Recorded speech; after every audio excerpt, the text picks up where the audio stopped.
Welcome to the 517 In Your Business podcast. Here's your host, Mary Gaida. Welcome back to 517 in Your Business. Today we're talking to M3 Group's David Patton, a senior marketing and advertising strategist with a background in B2B, B2C, SaaS, and public sector campaigns. He has led multi-million-dollar digital marketing efforts, contributed to major statewide initiatives in Michigan. I'm really excited to get things going, and you can't not be excited when David is in the room because you just bring it every time. Hello, David. Happy to be here. All right. Well, you wrote a terrific article in our October issue of 517 Business called Unlocking the Netflix Model, Why Savvy Business Leaders Are Paying Attention to K-Pop Demon Hunters. I don't want to give it away. I want people to read some of the article, but I want to touch on just a couple things with you about it. The article argues that subscription versus transaction shift, thanks to the Netflix model, is now influencing not just media, but also finance through models like banking as a service and embedded finance. So, David, how do you see consumer expectations around financial services evolving as they become, accustomed to all you can use in bundled models? And what does it mean for fintech firms trying to compete on user loyalty and recurring revenue? Yeah, thank you. There's a lot to unpack there, right? With subscriptions and the arrival of Netflix was the leader, right? So that's always what we can refer to as a touch point to say it's like Netflix. You pay X amount a month and you get a service. And of course, we're all really familiar with subscription services these days. But the way to grow within a subscription service, and this applies now to all levels of business, is that consumers are expecting experiences, not just transactions. So if they're giving you money on a monthly basis, it's about improving that customer experience and getting more for like the same amount or maybe a little bit less, right? And that affects all things because it really changes the value equation. It changes the value equation of, and again, I just use Netflix as an example, where would you go to a store and buy one Blu-ray disc for $21 or $22, or would you want to get 2,000, 3,000 hours of content instantly available with 1 month of Netflix? Right. And so it changes the value equation. So when you're thinking in fintech and when you're thinking of new products, it really becomes all about the consumer experience and not just the one-time transaction. And that has really changed the game, changed expectations across all levels of business. So speaking of consumer experience, the article mentions something you call subscription fatigue setting in, meaning that consumers get a little tired of managing all those subscriptions. So when that fatigue hits, what strategies should businesses using these models adopt to avoid being just another subscription in the pile? Yeah. So the bundle is becoming one of those solutions. It's a way to begin to give more. How can we give more service? How can we make this monthly subscription more valuable to each of our customers in a way that keeps them coming back, that they continue to see value in it? Because, as human beings, right, like we get something, we start to take it for granted for a while, and then we look at it 1 month and we go, why am I paying so much for this thing? Right. Whereas if you're continually adding new features, if you're continually bundling in something new, if you're creating additional value and creating more of that experience, you're going to make it more valuable so someone you're not going to lose that person. They call, it's called churn, right? That you don't want to churn people out of your subscription service. There's always going to be an attrition rate month to month, but you want to mitigate that. You want to continually be adding something new every month, every 2 months to continually sweeten that deal. And so it's great recurring revenue, but you constantly have to be delivering for your audience. Yeah, people really want more for their money, right? So it's almost like you have to be less transactional in a way and make them feel like they're getting something more. Absolutely. It's about getting more constantly. And so again, that's the trade-off, right? Is that Yeah. you're doing this subscription model and you're giving away more and more and more.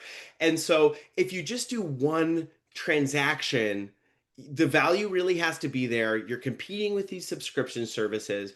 And what it's really done is it's something to note that this has been a large change in business across the board because now customer expectations are aligned in a way where they say, okay, well, for $15 a month or for $20 a month, or if you're doing B2B software, right? And you're Mhm. saying, okay, $99 a month for my team of five, you expect the world, you expect it all, you expect all functionality.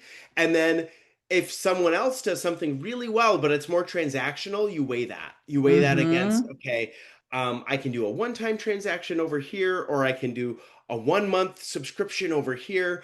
And it's as a when you're a business owner and you're thinking about the issues in your business, it's important to recognize these macro level trends that are happening because you're thinking about how your business competes with not only other local businesses but maybe like subscription services and delivery on demand and some of these things that are just really hard to scale Mhm. and that are available at a fairly reasonable price for a lot of Right. consumers and businesses. It's been wild to watch that we are the I want it now world, and Hmm. I want all that I can get. But what's the most common challenge clients bring to you today, and how has that changed over even the last few years?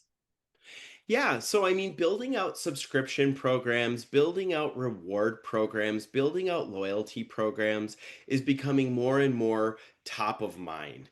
Um, you know, so that's one thing, right? We're Hmm. getting a lot more requests to bring in that recurring revenue and how can we mobilize our base to get more on a subscription model. So that's something that has been trending upwards over the last few years. Additionally, um, some things that I've been thinking about lately is, in the year 2025, with the economy, um, you know, businesses are coming to us and let's say they have a really good sales system worked out and they really are great at sales and they're making sales but they're like completely capped at sales. What we're beginning to see is saying, okay, we're kind of capped at sales, what can we do next? And oftentimes the answer is like, well, marketing is the real complement Mm-hmm. to sales. That if you're really rocking your sales and you don't have marketing in place, marketing is oftentimes the missing puzzle piece Right. that brings you sales at scale, as we say sometimes, and it also serves a really different function than sales marketing does. So that's a conversation I've been having recently. So, in public sector or mission driven campaigns, how do you measure success when the ROI isn't purely financial? Yeah, and coming initially from like more of the private sector and from the business sector, that is something I actually had to wrap my head around. Hmm. I had to say, okay, what's the ROI here? If the goal isn't quote making money, what are we doing in the public sector? What are the results that we can measure, right? And so I really did a deep dive, and I had some great teachers, and really learned that it's about the impact you make, that the ROI is in behavioral change and impact. So, for example, your conversion points are different in the public sector, whereas in the private sector, it might be landing on the website, looking at our store, and purchasing items. In the public sector, when you're trying to do behavioral change, it's did they see the message? How many times did they see the message? Really creating that brand awareness. And then also you can measure that through brand awareness studies. You can do surveys and you can see, on XYZ issues, how do people feel? And then 6 months later, you survey them again. And did that move the needle at all? Right. So you can also have different conversion points like did they take a class? Did they download helpful information? All of these secondary metrics, and then what that really leads up to is you can say, this was the impact. And then hopefully over time, you see some behavioral change that you have, you can do reporting, you can do original first party research, and you can see that people are changing over time and behavioral change. And it truly is a gratifying experience because, um, when you're doing public sector work and you see behavioral change and you see things moving the needle a little bit, it's really gratifying. And you say, that's it. That is the ROI. That is why it was all worth it. That's why we did it, because we're seeing, some positive change. I love that. You are such a wealth of information. You almost give AI a run for its money because you know so much. But speaking of AI, how do you see AI and automation transforming agency work from creating concepting to analytics to client reporting? So I love AI. I mean, as a strategist, right? I love AI. It is, having your companion, having a research partner basically that can go with you wherever you want to go, whatever you want to research and study. Like, being a marketing strategist, constantly curious, constantly trying to figure out what works, and having AI available. And I'm sure your listeners know this too, right? We've all dabbled in AI. Some of us work with it more than others, but it's so fun to ask it a question and then to ask follow-up questions and more and more and more. So I think of AI as a research partner. I think of it as a tool. And one thing I think about AI, just kind of in as far as agency work and our world, is that we all have access to this great tool. Mm-hmm. What the differentiator is those who choose to use it, how they choose to use it. We Yes, all could be doing, we've all had access to Google for what, 25 years now, right? right. And at one point it was a differentiator. Someone who knew how to Google was ahead of the curve. And now it's been with us for 25 years and we don't even think about it. Mm-hmm. Similarly to AI, those who are using it now are maybe a little ahead of trend, but the world is going to catch up and we're all going to be there soon. So right now it's just about, it's a tool, it's available. Your competitors have access to that tool, so you better Right. get on it. I want to clarify too that I was using M dashes before AI. Okay, yes, the classic M dash. You know, by all means, look at M dashes, look at semicolon usage, look Yes, at, run on sentences. I mean, for those who use AI, the tells are pretty obvious. they are. They are. What advice would you give any young strategists entering agency life who want to stay ahead of all of these changing market trends? Yeah, absolutely. Well, I certainly would say embrace AI. Again, it's a new tool, it's available. Everyone has that tool available. So you need to know how to utilize it and make it work for you because in agency life, there's a lot of context switching, there's a lot of different clients, and they all have unique problems, right? And so it can just be a tool that helps with that. And also just listening, being curious, continue to read, don't just read about advertising and marketing, as fun as that is, and I love it, truly. But, be reading about business, be reading about technology, understand the trends that are happening in the world and how they're going to affect business in general, because, Mm-hmm. um, you know, my VP of marketing, Will Costello, always says, we're here to solve business problems through marketing.